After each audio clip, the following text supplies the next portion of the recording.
कहानी की शुरुआत में हम देखते हैं कि पिता जमीन पर ही तड़पते हुए रेंग रहा है। लड़का तुरंत समझ जाता है कि उसे फिर से भूख लगी है। वह मजबूरी में रसोई की ओर दौड़ता है, थोड़ा कच्चा मांस काटता है और जल्दी से उसे छोटे अंधेरे कमरे में ले जाता है। ज्यादातर शिकारी जानवर खाना खाते समय किसी को अपने पास नहीं आने देते। पिता भी अब उनसे अलग नहीं थे। वह गरजते हुए लड़के को दूर रहने का इशारा करता और मांस लेकर कमरे के कोने में छिप जाता। पिता के खा लेने के बाद ही छोटा भाई बाहर निकलता और 3 रोटियों के साथ अपना खाना खा पाता। अगले दिन लड़का हमेशा की तरह कचरा बीनने निकलता है और साथ ही एक जाल भी लगा देता है, इस उम्मीद में कि कोई छोटा जानवर फंस जाए। लेकिन उसे यह नहीं पता था कि उसके पिता को अब सबसे ज्यादा लालसा इंसानी मांस की है और एक बार अगर वह इंसानी मांस खा लेता तो उसके शरीर के अंदर छिपी भयानक चीज पूरी तरह बाहर आ जाती। ये कहानी ओरेगन अमेरिका के एक साधारण से दिखने वाले परिवार की है। प्रशांत महासागर के पश्चिमी तट के पास होने और अनोखी भौगोलिक स्थिति के कारण यह इलाका ड्रग तस्करों के लिए एक बड़ा अड्डा बन चुका था। यहाँ हर 10 में से कई परिवार किसी न किसी तरह ड्रग बनाने के धंधे में शामिल थे। FBI से बचने के लिए शाओ चांग के पिता ने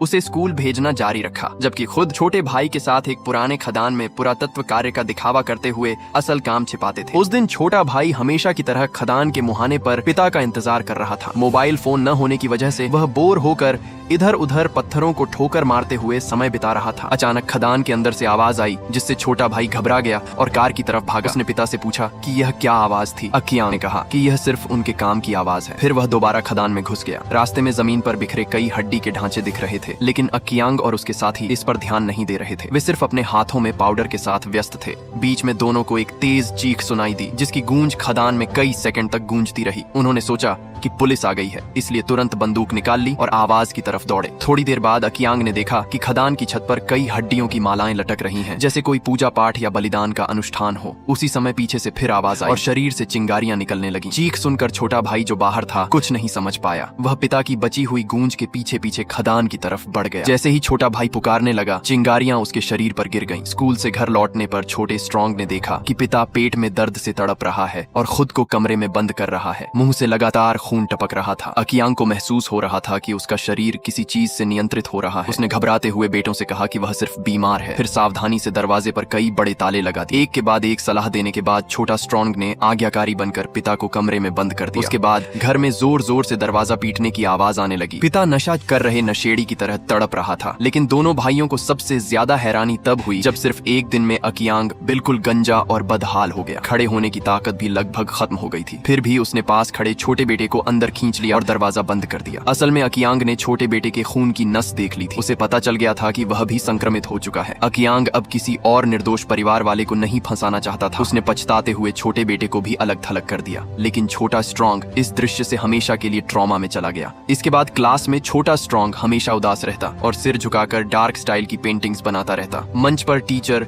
जूडी ने यह बदलाव देख लिया। उनके खुद बचपन में पिता द्वारा अत्यधिक मारपीट और शोषण हुआ था, इसलिए उन्होंने तुरंत समझ लिया। उन्होंने छोटा स्ट्रॉन्ग की डार्क पेंटिंग्स देखी और उसे असाइनमेंट के तौर पर अपनी पेंटिंग का मतलब बताने को कहा। छोटा स्ट्रॉन्ग ने समझाया, पहले एक गुफा में एक बड़ा भालू और 2 छोटे भालू रहते थे। एक दिन बड़ा भालू बीमार हो गया, उसकी नौकरी चली गई। वह 2 छोटे भालुओं की देखभाल नहीं कर पा रहा था और उसका मन दिन ब दिन और अधिक अंधेरा और क्रूर होता जा रहा था। यह सुनकर जूडी समझ गए। उन्होंने सोचा कि यह सिर्फ घरेलू हिंसा, डोमेस्टिक वायलेंस का मामला है, इसीलिए उन्होंने घर जाकर देखने का फैसला किया। वे बिल्कुल नहीं जानते थे कि वे ड्रैगन के मुंह में घुस रहे हैं। जब वे छोटे स्ट्रॉन्ग के घर पहुंचे तो देखा कि सभी खिड़कियां ढकी हुई हैं और मुख्य दरवाजा अपने आप खुला हुआ है। जूडी को और भी अजीब लगा। तभी उन्हें तेज हांफने की अजीब सी आवाज आई। अकियांग ने इंसान की खुशबू सूंघ ली थी और खुद को रोक नहीं पा रहा था। जूडी डरकर भागे और इसकी सूचना प्रिंसिपल को दी, लेकिन प्रिंसिपल ने उन्हें अतिशयोक्ति कहकर उड़ा दिया और खुद छोटे स्ट्रॉन्ग के घर गए। उन्होंने सोचा कि ज्यादा से ज्यादा एक नशेड़ी ही तो है, वह क्या कर लेगा। बिना किसी सावधानी के वे अंदर चले गए। घर अंदर से पूरी तरह शांत था। प्रिंसिपल ने जल्दी ही स्टील के तालों वाला कमरा देख लिया। कमरे के अंदर से बच्चे के रोने की आवाज आ रही थी। प्रिंसिपल ने जल्दी से ताला खोला। दीवार पर लगे खून के निशानों को देखते हुए वे अटारी पर चढ़ गए। जैसे ही वे ऊपर पहुंचे,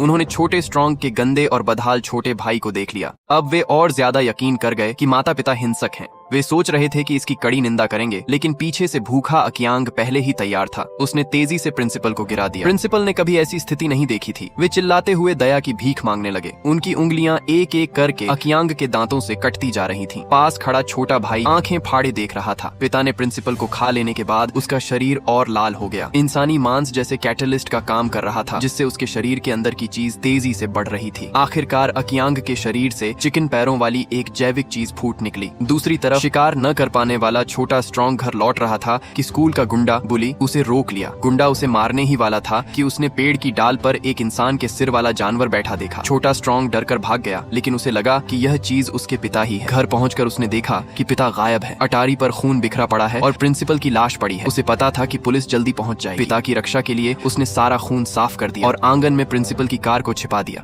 जैसा तय था, प्रिंसिपल के लापता होने की सूचना मिली। उनकी बहन या सहयोगी ने अपने पुलिस अधिकारी भाई से मदद मांगी। पुलिस सर्च वारंट लेकर छोटे स्ट्रॉन्ग के घर पहुंची। अटारी पर प्रिंसिपल की लाश मिली। सारे अंग निकाल लिए गए थे। सबसे अजीब बात यह थी कि पास में अकियांग जैसी दिखने वाली खाली त्वचा डेड स्किन पड़ी थी। जल्दी ही पूरे शहर में कई लाशें मिलने लगी, अंग भंग करके फेंके गए टुकड़े। शुरू में सबने सोचा कि माउंटेन लायन कुगार का हमला है, लेकिन फॉरेंसिक रिपोर्ट आने पर पता चला कि मानव दांतों के निशान है। कई सालों से काम कर रहे पुलिस अधिकारी भी इस अजीब केस से हैरान थे। सबसे पहले लाश ढूंढने वाले बूढ़े शिकारी ने सोचा और समझ लिया। उन्होंने पुलिस अधिकारी को अलग ले जाकर छोटे स्ट्रॉन्ग की पेंटिंग दिखाई। शिकारी गंभीर चेहरे से बोले, यह वेंडिगो नाम का जीव है। इसका मतलब है इंसान खाने वाला राक्षस। ये इंसानी मांस का बहुत शौकीन है और उसकी भूख कभी खत्म नहीं होती, लेकिन खाने के बाद कुछ देर के लिए कमजोर हो जाता है। इसे मारने का एकमात्र तरीका यही है कि कमजोर होने पर उसका दिल निकाल लिया जाए। पुलिस अधिकारी ने हंसकर उड़ा दिया। वे शिकारी की बात पर यकीन नहीं कर रहे थे। फिर वे जूडी के साथ छोटे स्ट्रॉन्ग से पूछताछ करने गए। जब छोटे स्ट्रॉन्ग ने कहा कि उसके पिता मर चुके हैं, तो उसने साफ इनकार कर दिया। बोला कि पिता मरे नहीं हैं, सिर्फ एक खोल शेल बदल लिया है। जल्दी ही वह उसे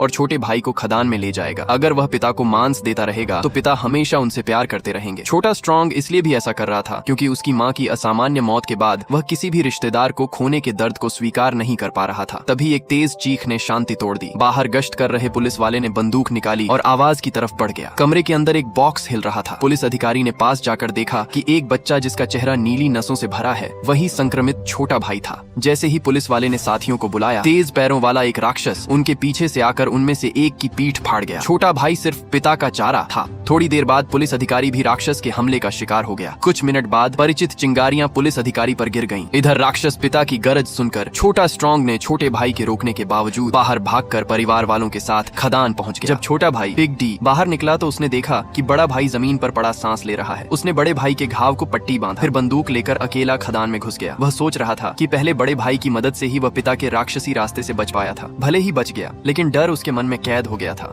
अब अकेले खदान में जाना सिर्फ बड़े भाई को बचाने के लिए नहीं, बल्कि खुद को बचाने और बचपन के डर को तोड़ने के लिए भी था। धीरे धीरे अंदर जाते हुए वह खदान के गहरे हिस्से पहुंचा, जहां अजीब थैले लटक रहे थे। एक त्याग दिए गए हिस्से के पीछे उसे दोनों भाई मिल गए। पास ही चबाने की आवाजें आ रही थीं। वहां छोटे स्ट्रॉन्ग का पिता अब पूरी तरह बदल चुका था। एक काला भालू जैसा, लेकिन ऊपरी हिस्सा हिरण के सींगों और पेड़ की शाखाओं से ढका, चारों पैर जानवरों जैसे। सिर्फ सिर पर अकियांग का चेहरा अभी भी थोड़ा इंसानी दिख रहा था। यह देखकर छोटा भाई स्तब्ध रह गया। ऐसे राक्षस को हराना और उसका दिल निकालना लगभग नामुमकिन था। उसने तुरंत बंदूक उठाकर गोली मारी, लेकिन अंधेरी खदान राक्षस के लिए बनी हुई थी। वह कुछ नहीं देख पा रहा था और फिर से हमले का शिकार हो गया। सौभाग्य से उसके सामने पहले बचे हुए जलती छड़ें थीं। राक्षस आग से बहुत डरता था। खाने के बाद कमजोर होने के कारण वह पीछे हट गया। इस मौके का फायदा उठाकर छोटे भाई ने स्टील की छड़ उठाई और राक्षस की छाती में कई बार घोंप दी। घबराहट में वह सही जगह नहीं मार पा रहा था। राक्षस फिर से झपटा। तभी पीछे छिपे छोटे स्ट्रॉन्ग ने तेजी से छुरा घोंपकर राक्षस पिता के दिल में मार दिया। राक्षस तुरंत मशीन की तरह बंद हो गया। शिकारी की बात याद करके छोटे भाई ने कोई मौका नहीं छोड़ा। उसने छाती पर कई बार और वार किए और अंत में चमकदार दिल निकाल लिया। सब खत्म समझकर वे राहत की सांस ले ही रहे थे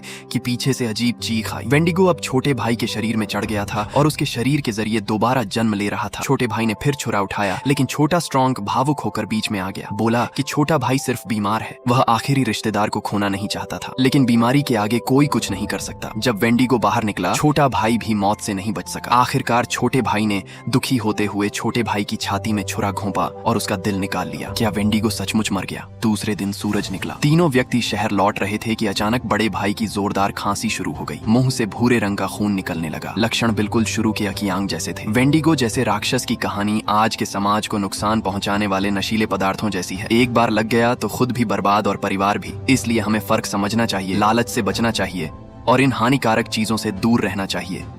फिल्म यहीं समाप्त होती है।